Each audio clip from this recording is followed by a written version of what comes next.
What's up, baby? What's up, dog? Alright. Came over to talk a little boxing. What's going on? We got another edition of Inside the Ropes. This is our third show, but we doing it in my man Ed Presley Barbershop. We'll mix it up a little bit. Follow us. Come on in. Inside the Ropes with your host, Dominique Neal.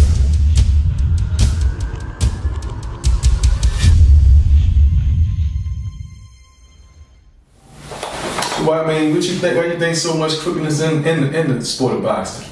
Well, you gotta look at it back in the early part of boxing. Boxing was controlled by the mob. Boxing was controlled first. When you look back in the Jack Johnson era, it was controlled. They didn't want black heavyweights to fight white heavyweights for the belts. So it was controlled basically, not being prejudiced, but it's controlled by the white people because they didn't want the black guy beating the white guy. Right. Then as the sport evolved, you had the mob. The mobsters was running boxing. They were the promoters. They had the promoters under the gun. You know what I'm saying? Right. So they was taking them and they were like, you know, we want our percentage off this fight. We gonna back this fighter. This fighter better win. You know what I'm saying? So the boxing was controlled then. You know. So but now you just got, you know, promoters who actually, like, you got networks who control boxing. Yeah. Because networks, that's where all the money is. If I don't care what type of promoter you are, if you don't have the networks back and you can't get your fighter on there, then that's almost the same thing happened with 50 Cent. He couldn't get his fighters on no big fights. They blackballed him. So you couldn't really. So who you think blackballed him though? The promoters, the other promoters. That's crazy though. That's what I wonder. Like, how did the promoters get the game from the mobsters? I don't know how they got it, but you gotta look at it. Just take somebody like Bob Arum. Bob Arum, what, 80-something years old, 90-something years? He been around. Don King, he 80-something, 90 years old. He was in that era. Right. So you take at one point, back in the 70s and the early 80s, Don King monopolized the game. Yeah. Don King had the whole game on lock. But you know, people say, well, Don King robbed them. Yeah, but look how many people Don King made millionaires. Look how many brothers he made millionaires. You know what I'm saying? And a lot of people back then, Don King getting these guys out the urban city, out the hoods, making them millionaires. Now, some people say, well, Tyson made over $400 million, Don King took him.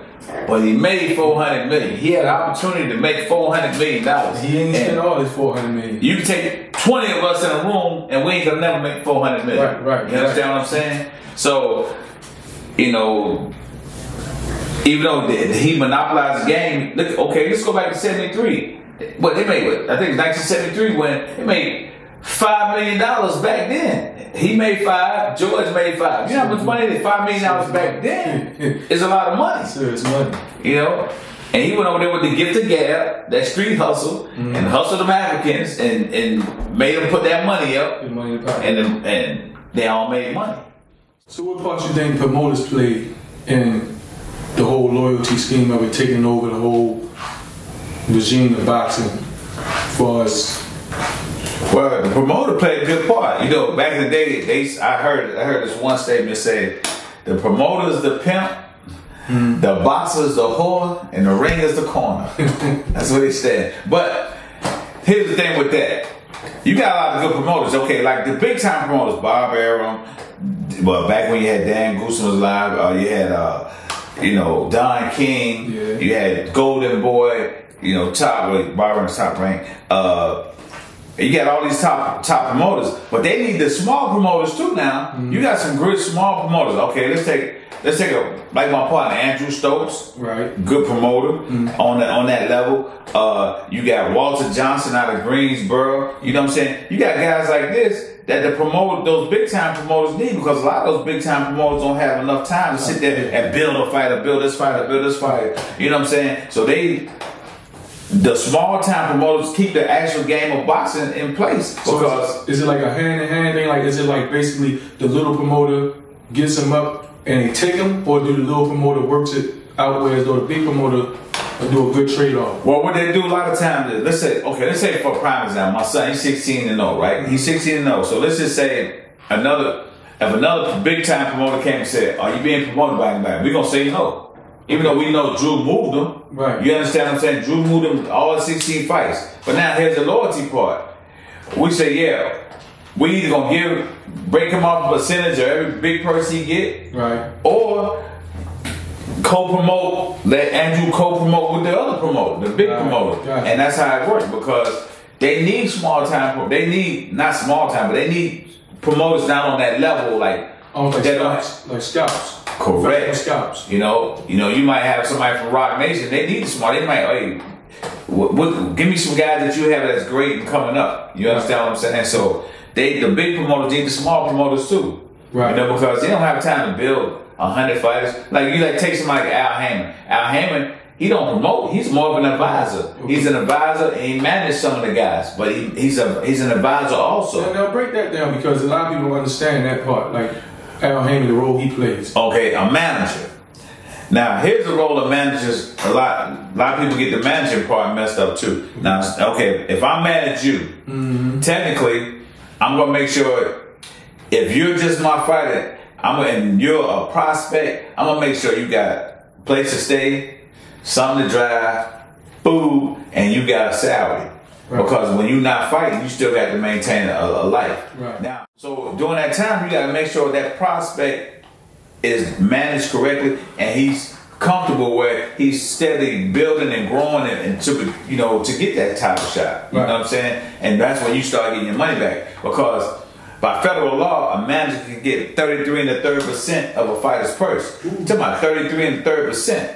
So if I'm getting 33 1/3% of your purse, once you start getting big money, okay, got you. Once you start making big money, that means I got to do a lot of stuff for you up front. Right. But otherwise, I'm pimping you. Let's say I do nothing for you. But I'm just your manager. I ain't giving you a salary, I'm not giving you nothing. But now you get your first big payday for, let me say, $100,000. And I get 33 1/3. I get 33 1/3, right? You pay taxes, right? You pay the trainer 10%, right? Now how much money, out of that 100,000, how much you think you got? Peanuts. You got almost, you know what I'm saying? You got almost peanuts. Because I ain't gonna say almost nothing. You're still gonna have a lot more than you would have had. Right. You understand what I'm saying? Right. But you're still gonna eat good. But out of 100,000, 33 1/3, then you take 10% training. That's 43 right there. Yeah. So now that's almost half. Let's go to taxes. Let's just say you pay taxes. Well, depending on what state you're from, that's another. I'm just use 20%, which I know is more. Right. You're almost at 60% now. You see what I'm saying? So a lot of fighters get in trouble with that, because when in boxing, when you get your check, they give you your whole check. Right. It's your job to pay the taxes. But the boxing don't just here's your check. Here goes $1 million. Here go two. Like Floyd had to check what, 200 million or something, 100 and something million on TV. He had the check already. Right. So while you having that check, man, if I got 100,000, it'll be hard for me to say, let me call my accountant and go pay this $28,000. More, you think it's harder when you got like 100,000 versus 100 million?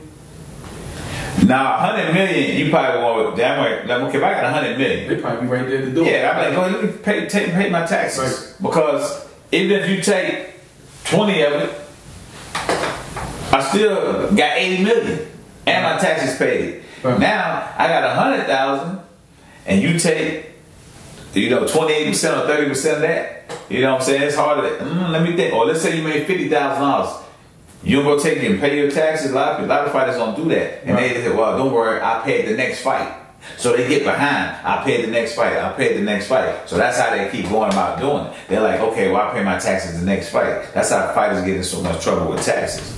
Let's go into the loyalty of the sport. Now, you have managers that come in, say like you've been training your son since he was a kid. Right. And they may feel like, a promoter may feel like, there's a trainer on this side of town that can take him to the next level. I seen this in a film one day. And a lot of the fighters actually jump out there and leave his own parent, the father or the trainer that he's been with.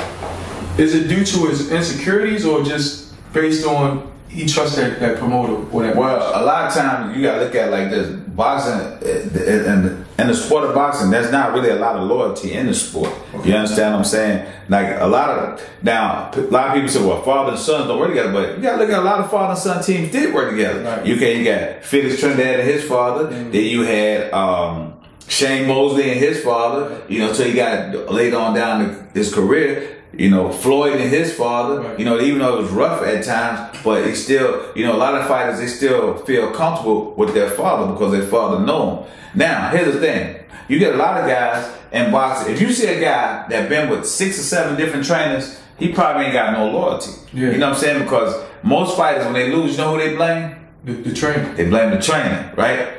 So now, if you with your father, let's say I'm your father and you lose, everybody say, oh man, you need to get rid of your father. You need to get rid of your father. Mm-hmm. You know, why you get rid of your father and he done got you this far? You know, sometimes you got, you know, fighters have to blame themselves. Right. Like when Paul Williams was fighting, he was 42-1. They was telling Paul, you need to get rid of Mr. Peterson. You need to get rid of Mr. Peterson. You know, Paul said, nah. Every day Mr. Pete told me worked for me 42 times. So why am I going to change him now? He said, it worked for me 42 times. Exactly. So now think about this.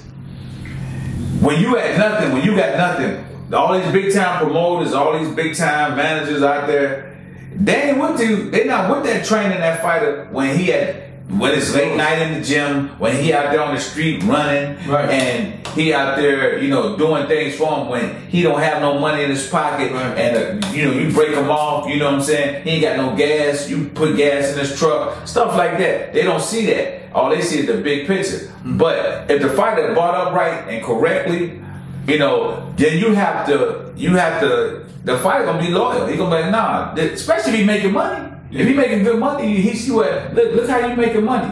I gotta be doing something right. Right. You 16-0, like I would tell my son. You 16-0, son. So I'm doing something correct. You know what I'm saying? So if he braids correct, I ain't gotta worry about that. It's based on him believing in you and himself. Right, because he already know. Because think about this, right? Here's the thing with boxing. It's a very emotional sport. Right. You guy could lose, man, I'm going back to so-and-so. He trained me better. Right. Nah. You the one in that fight. The guy don't tell you so much. Now, granted, the corner can mess up and do things, but and all actuality is fight. If I had Floyd Mayweather, he'd still be winning. You know what I'm saying? Because he could fight. Right. You know what I'm saying? Right. So, you know, a lot of times when you get a lot of disloyalty is when the money start getting messed up. A lot of times when money mess a lot of fighters up. Mm-hmm. You know, so you saying loyalty, like you take Bernard and Bowie Fischer. Bowie Fischer started with Bernard, right. And Bernard, he sued Bernard for $250,000 because he demanded pay him. Now here's the thing. Here's the funny thing. If we making $10,000 and you got to give me 10%, what's that? 10%. Yeah, it's $1,000, right? Right.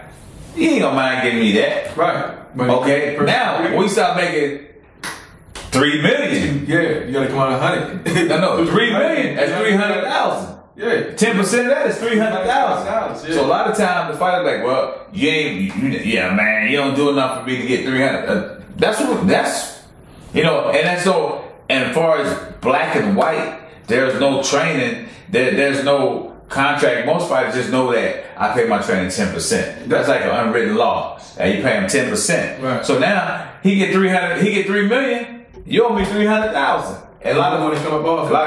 Man, that's a lot of money come up off. Joker don't want to come off 300,000. That's almost like beyond loyalty. That's like borderline just greed. Yeah, because you selfish. Now you. But you know what? When you selfish like that, nothing good gonna happen to you anyway. Right. But you can't. You gotta pay your people. You understand? What I'm saying? You got to pay your people. Ali paid his people. You know what I'm saying? No, and then a lot of people think fighters make so much money and the managing opponent making so much money. But you know when Roy Jones people first got paid when he fought Bernard Hopkins, that was the first time they got paid. Yeah, because they're going in the beginning. You're going to take you take the losses. It's like as you train your son, right? You're not going to hit him for the little bit. If he getting $2,000 or $1,000, you ain't going to beat him up for $200. Yeah, up 10% of that. Or if a fight makes $400, you know. Give me 40. Yeah. Man, keep that, man. You know what I'm saying? So, you know, you got to look at when you're saying loyalty, you know, you got to be loyal to this joker too, because the trainer got to be up, be on time, push him to where he, the trainer and the fighter, that bond right there.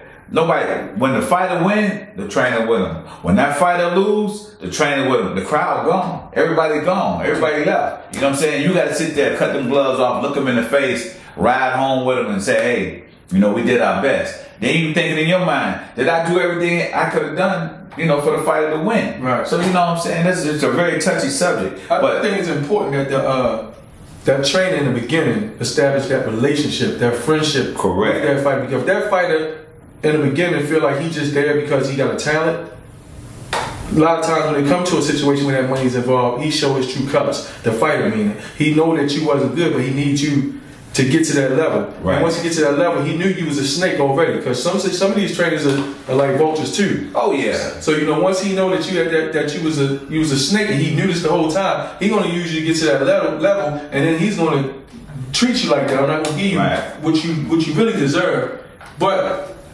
the fact that you're an ill person, I'm not going to give you that, and that's where you get the frustration from a lot of fighters.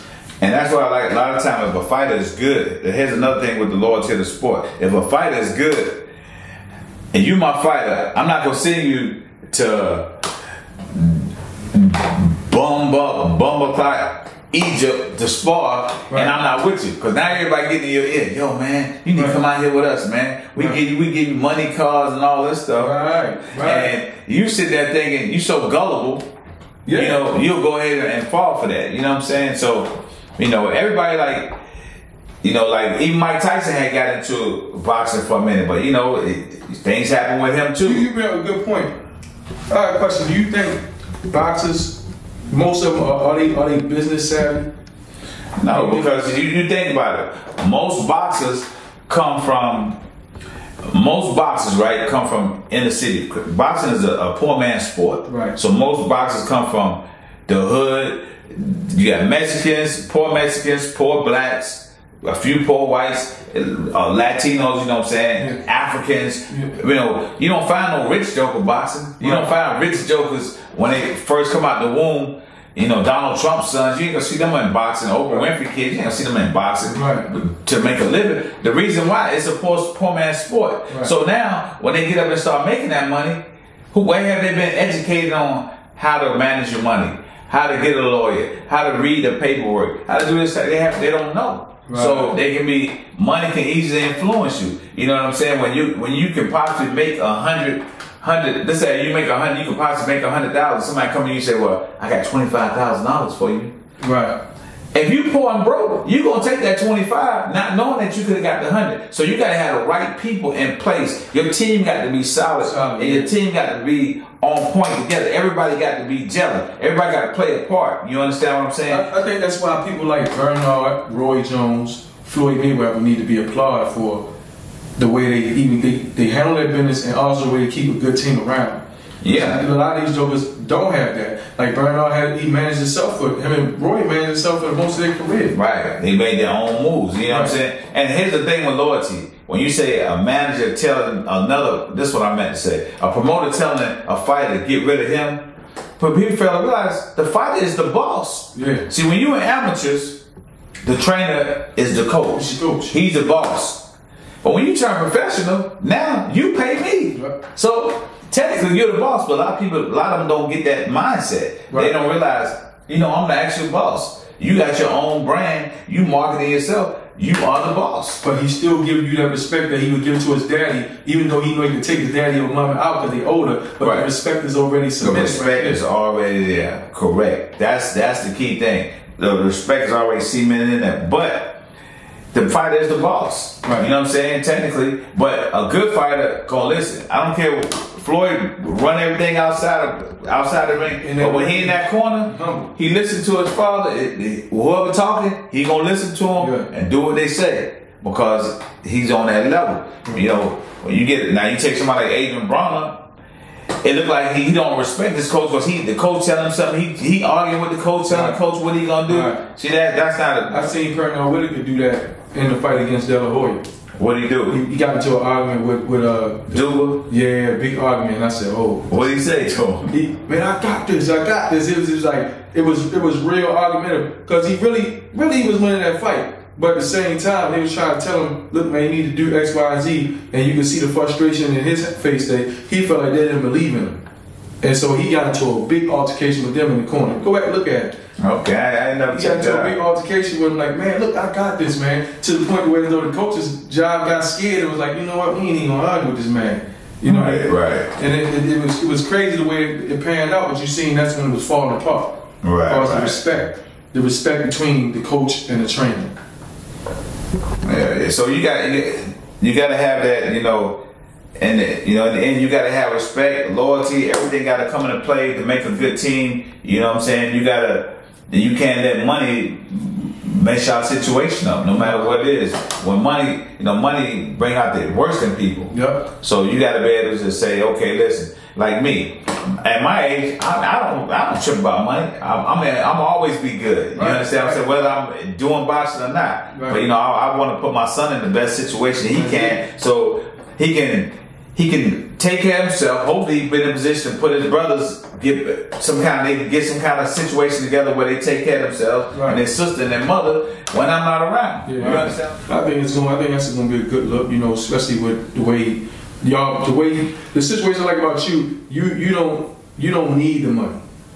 You got the foundation. You giving him something for himself. You set, you know what I mean? And that's what, like same thing with my daughter. We set. We not trying to get you to buy us a house. We trying to get you to go to the next level for yourself. Right. And that's the main deal, you know. And once they know that, once your athlete knows that about you, that you're not using them, it's easy to get that respect and that love, and they'll go through a brick wall for you.